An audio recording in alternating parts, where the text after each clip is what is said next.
জীবনের মধ্যে কোনো অনুভূতি আছে কিনা এটা দেখার বিষয়।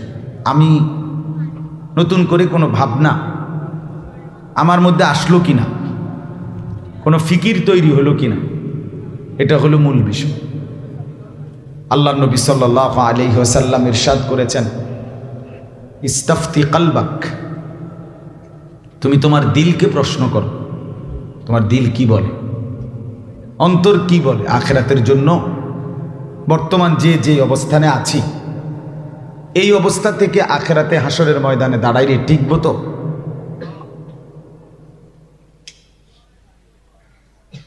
স্ত্রী, সন্তান, ছেলে মেয়ে সবাই নামাজ পড়ে না, ঘরওয়ালা কেউ ফজরের নামাজ পড়ে না, পরিবারের সদস্য অধিকাংশই আল্লাহর কোরআন পড়তে জানে না। এই অবস্থায় হাসরের ময়দানে দাঁড়াইলে টিকবেন তো? দিলকে বলেন।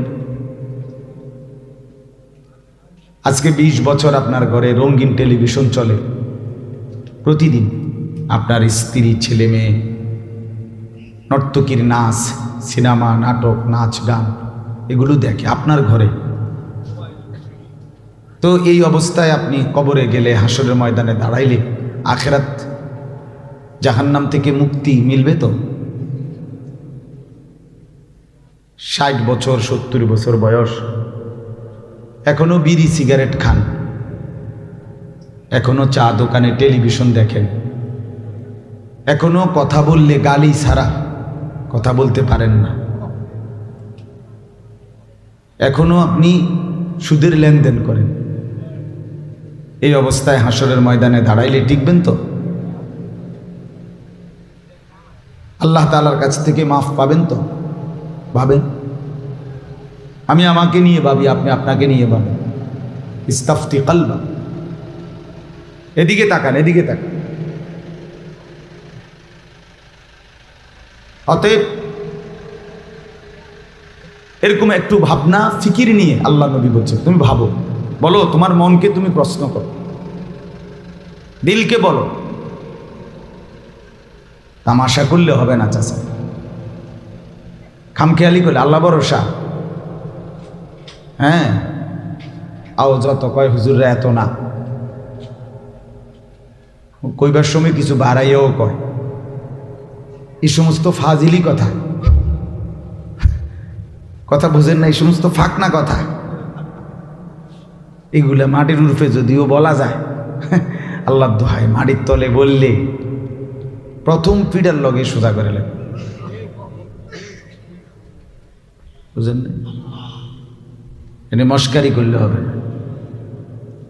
আল্লাহ তাআলা বলছিনি যে বান্দা তুমি নাচ, গান, নাটক, সিনেমা তুমি হারাম রোজগার করতে থাকো, আমি ভরসা। এটা আল্লাহ বলছিনি তো? আপনারা কে করলো যে আল্লাহ ভরসা? কথা বুঝেন নাই আমার? আপনি এই সিদ্ধান্ত কই থেকে নিলেন? কে বলল? আল্লাহ তো বলছে, বান্দা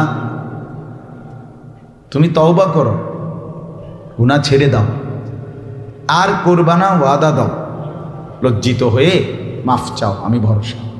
নিরাশ হইও না। ছেড়ে দিলে, আর করবা না, ওয়াদা দিলে আমি 90 বছরের গুনাহ মাফ করে দেব। শর্ত কি? ছেড়ে দিতে হবে। আর করবা না, পাক্কা ওয়াদা দিতে হবে। তাইলে এখন আপনি যদি বিড়ি খাইতে খাইতে কোন আস্তাগফিরুল্লাহ আস্তাগফিরুল্লাহ, কি তো আসলে কিতা দেশটা শুরু হইল কি? ওমা কি কয় ওরা, দেশটা শুরু হইল কি? মানে আপনি যা করতে আছেন এগুলা হয়েছে আর কি, বুঝেন নাই? এটা কি আস্তাগফিরুল্লাহ? আপনি টেলিভিশনের দিকে তাকাইয়া, বেডিতের দিকে ছাইয়া রয়েছে, ছাইয়া বলতে আছেন আস্তাগফিরুল্লাহ আস্তাগ। কি শুরু হইলো সমাজটার মধ্যে? আরে যা আপনি ছাইয়া রয়েছেন, যারা এডি শুরু হয়েছে, তাহলে এটা আস্তাগফিরুল্লাহ? এই কথাটা বুঝছেন কিনা? অর্থাৎ আগে তো গুনাহ ছেড়ে দেন, এরপরে আল্লাহর কাছে বলেন আর করবেন না। ওয়ালাম ইউসিরু আলা মা ফাআলু ওয়া হুম ইয়ালামুন। আল্লাহ বলে জেনে বুঝে আর করবা না, ওয়াদা দাও।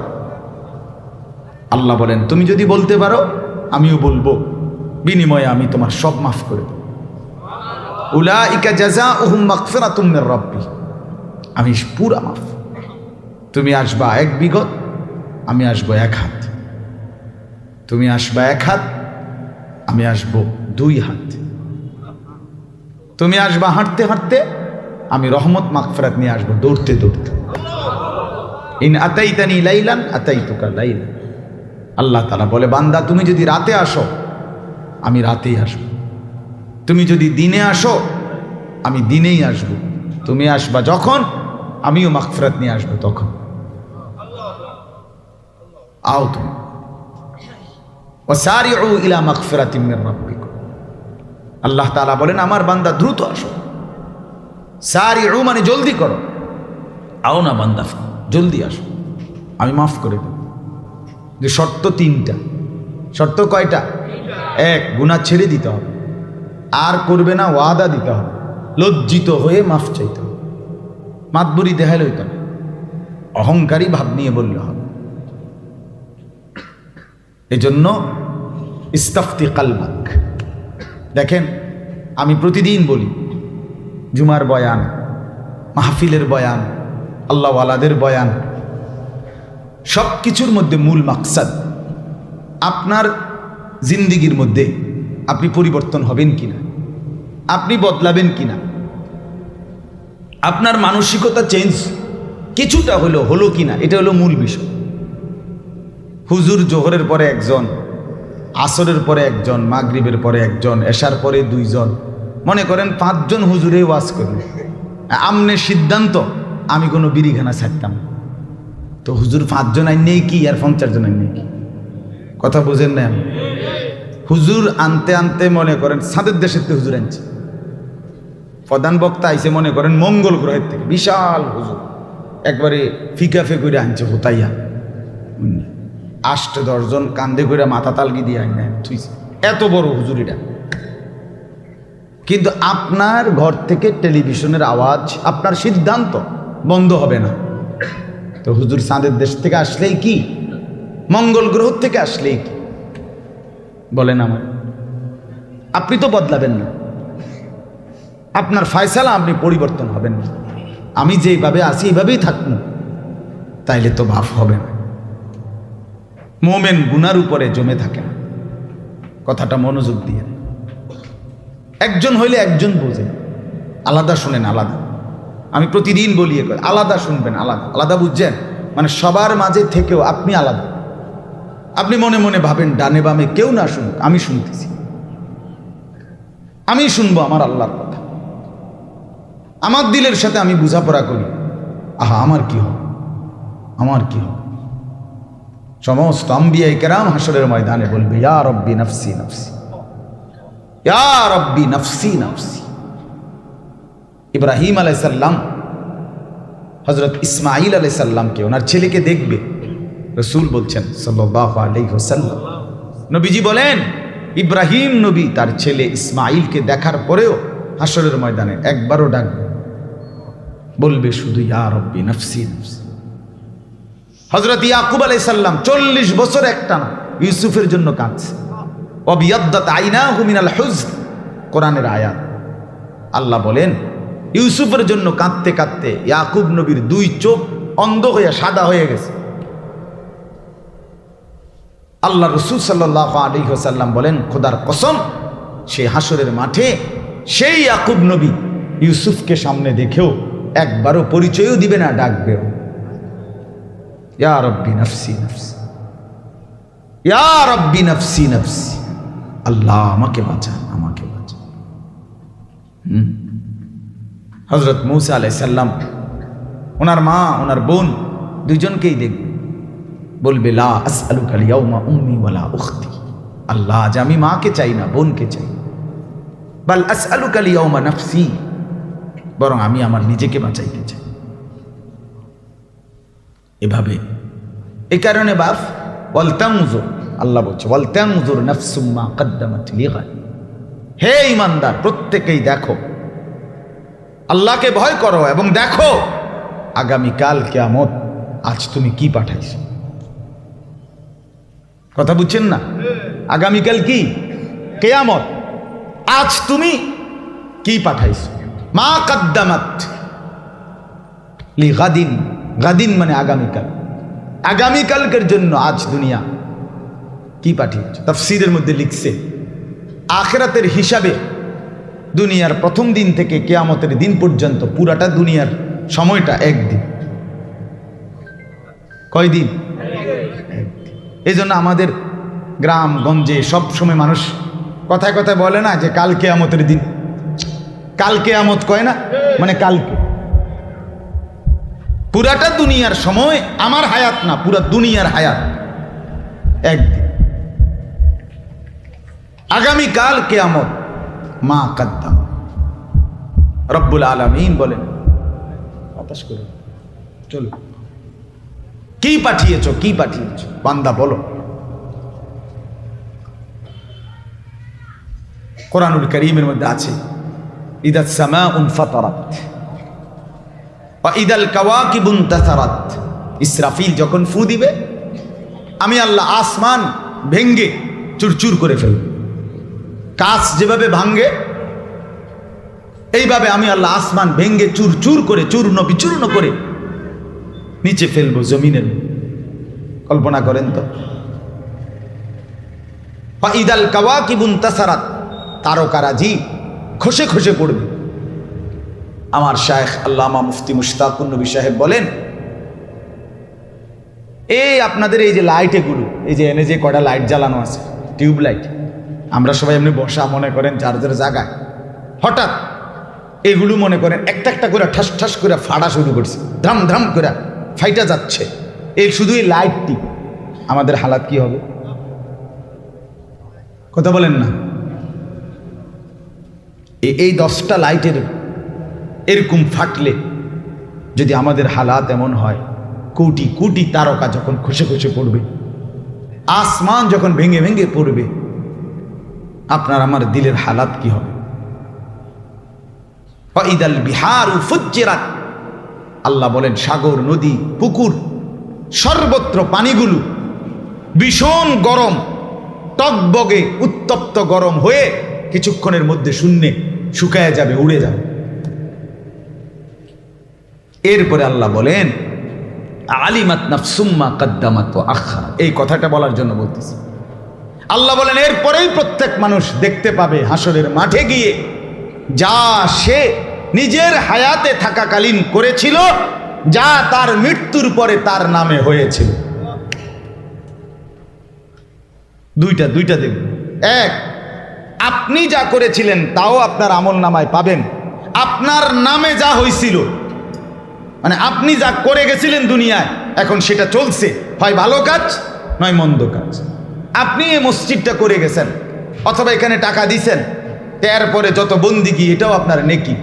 আপনি বা ঘরের মধ্যে এই রঙিন টেলিভিশন আমনে কিন্না দিয়া গেছিলেন, আমনের মৃত্যুর পরে আপনার বউ বাচ্চা, সংসার, নাতি নাতনিরা পরবর্তী 30 বছর 50 বছর এই টেলিভিশনে নর্তকীর নাচ দেখছে। খোদার কসম, এর প্রত্যেকটা গুনার সমান ভাগ, এক ভাগ না, সমান ভাগ, সমান ভাগ আপনার আমল নামায় আসবে। এক ভাগ না, এক ভাগ না, কয় ভাগ? সমান ভাগ। কানা আলাইহি মিনাল ইসমি মিসলু আসামি মান তাবিআহু। হাদিসে নবী বলছে এক ভাগ না, সমান ভাগ। পাপীর যা, পাপীর কাজে সহযোগিতাকারী তা, নেককারের যা, নেক কাজের সহযোগিতাকারী, যে ব্যবস্থা করছে, যে টেনে দিছে, যে আগায় দিছে, যে সহযোগিতা করছে, যে শুরু করায় দিছে, যে চালু করে দিছে, তারও সমান নাকি?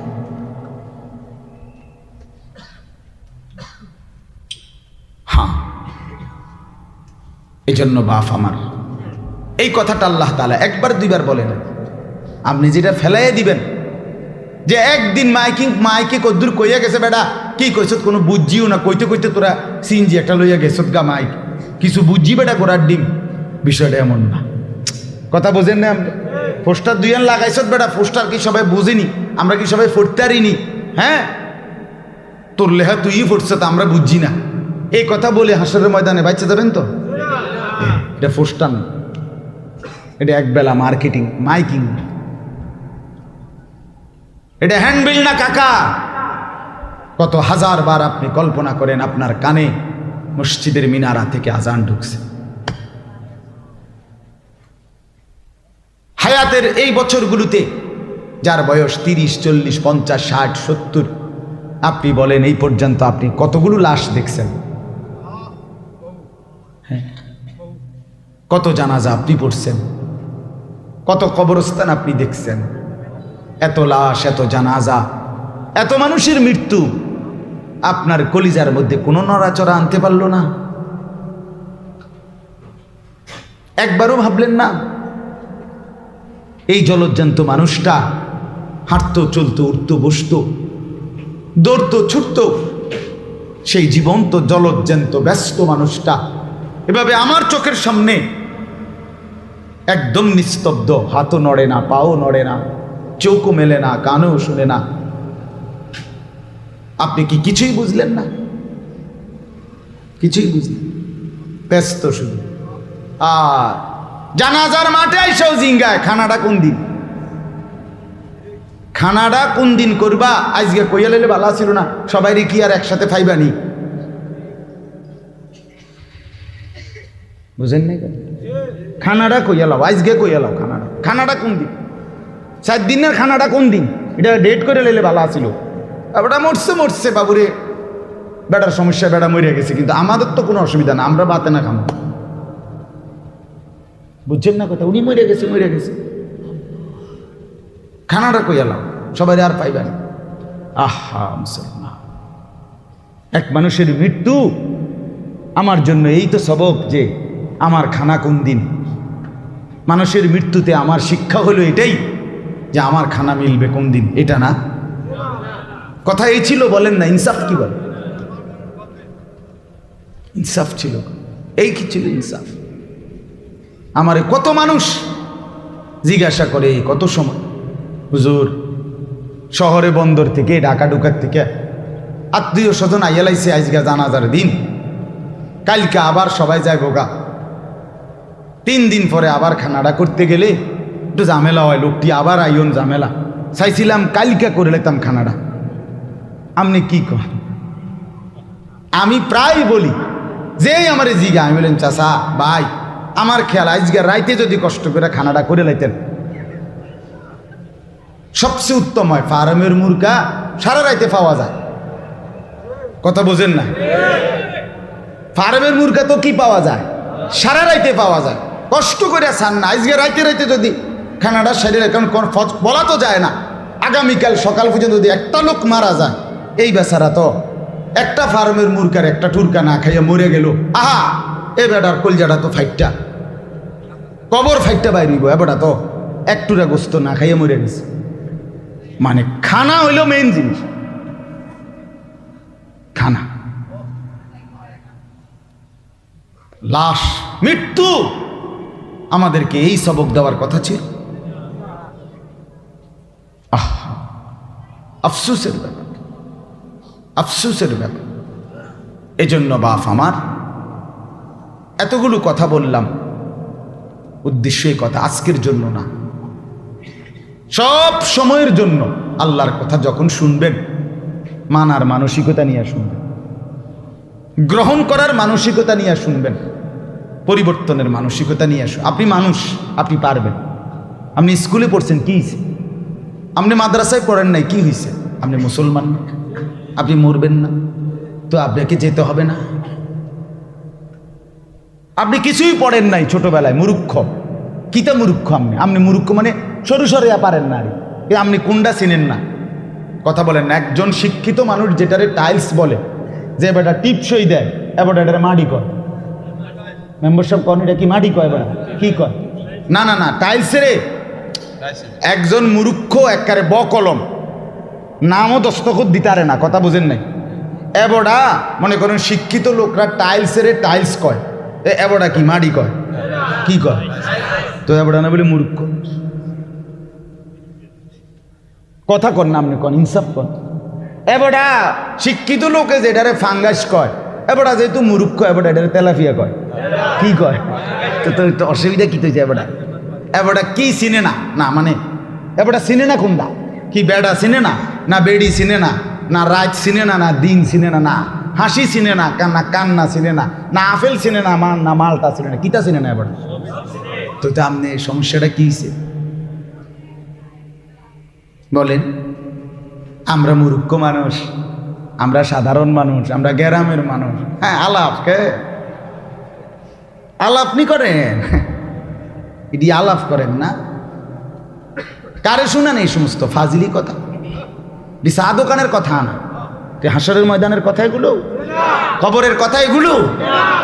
হ্যাঁ, ছোটবেলায় সংসার বড় আসিল বুঝিনো, আব্বাই কামে লাগাইয়া দিছে, নইলে কি আর এরকম পড়লাম না হলে নি। আরে বাপ, আরে না না না, আমনে যে একটা পড়িন না, আমনে নাইলে তো উল্টাই লাইলে নাইলে আমি। এই সমস্ত কোন কথা বাপ কাজ হবে না, কিছুই লাভ হবে না। আপনাকে আপনার জিন্দগির হিসাব দিতেই, আপনার একটি অক্ষর কোরআন শরীফ ভুল পড়া আপনাকে এর জন্য জবাবদিহি করতে হবে। যাদের নামাজ পড়েন বা চাচা, অনেক চাচা আছেন মাশাআল্লাহ, চেহারা দেখলেই বোঝা যায় আপনারা নামাজি, কিন্তু যদি কোরআন শরীফ অশুদ্ধ হয়, সূরা কেরাত অশুদ্ধ হয়, আমার বাপ নামাজ